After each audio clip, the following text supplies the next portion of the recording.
चढ़ते सूरज की सलामी सबको मिलती है, अगर गर्दिश में हो कोई तो पानी नहीं देता। जवा जिस्मों की राहों में सभी पलके बिछाते हैं, कोई बेबस बुढ़ापे को सहारा क्यों नहीं देता। आज के दौर में बुजुर्गों की इस हालत पर पी के अर्श की यह कविता अनायास ही याद आ जाती है। कहते हैं जीवन का हर दौर एक नया रूप, एक नया रंग लेकर आता है। बचपन नई उमंगे लाता है तो जवानी जोश से भरी होती है, और फिर आता है बुढ़ापा, एक ऐसा पड़ाव जब इंसान फिर बच्चा बन जाता है। जिन्हें उंगली पकड़कर चलना सिखाया, आज उन्होंने ही साथ छोड़ दिया। उनका हाथ उम्र के उस पड़ाव में छोड़ा जब उन झुर्रियों से लदी हथेलियों में ताकत नहीं थी।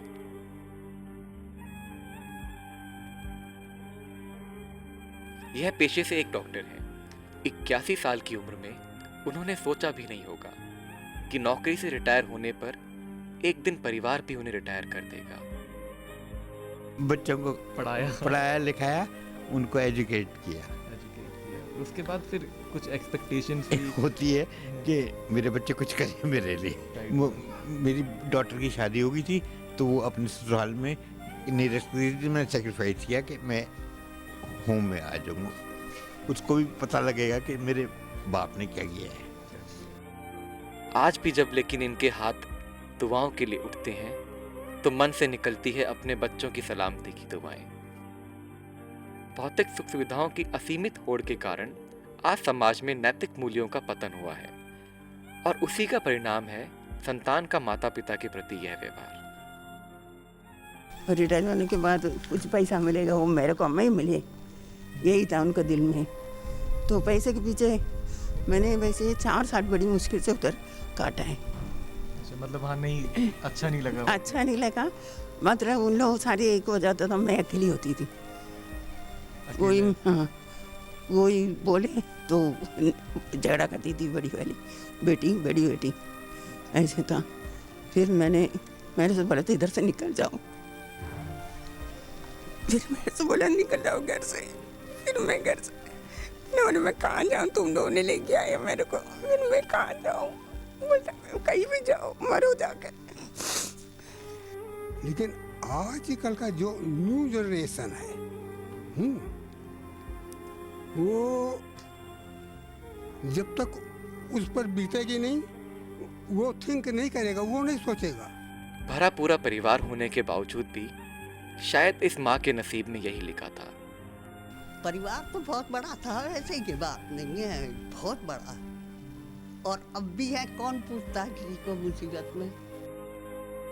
शायद कभी इन्होंने सोचा ना होगा कि एक दिन अपना वो सपनों का घर छोड़कर इस 4 दीवारी में कैद होना होगा। जीवन की संध्या बेला में इनके मन में आज भी वही उमंगे हैं, इनके होठों पर वही नगमे हैं, पैरों में वही थिरकन है जो उन्हें बीते दौर की याद दिलाती है। ये लोग इधर आते हैं तो थोड़ी दिन के लिए जीने के लिए आते हैं।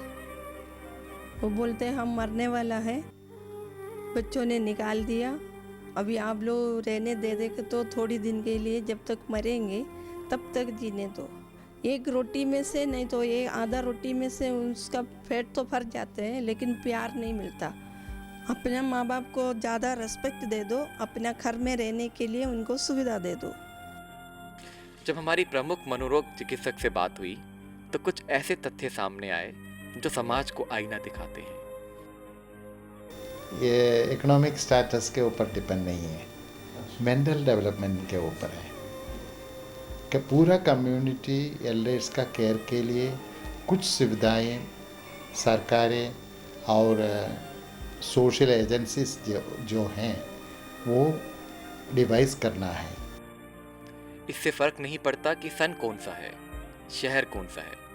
ये एक रिवायत है जो हर पीढ़ी के माँ बाप की कहानी बनती जा रही है। मैं नहीं जाता उनके पास, मैं छोड़ दिया सबको।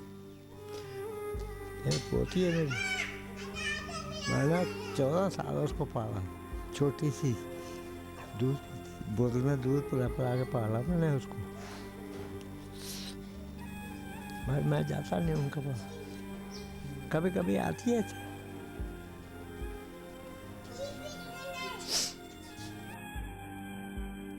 इन लोगों की इस हालत को देखकर अनायास ही मन में कई प्रश्न उठते हैं। क्या जीवन के सच को देखने के लिए हम तैयार हैं? क्या अपनी बुनियाद को सुरक्षा देने को हम अपनी प्राथमिकता बना पाएंगे? क्या इनकी जीवन संध्या में रोशनी का सवेरा होगा? नीले गगन के तले धरती का प्यार पले, ऐसे ही जग में आती है सुबह, ऐसे ही शाम ढले।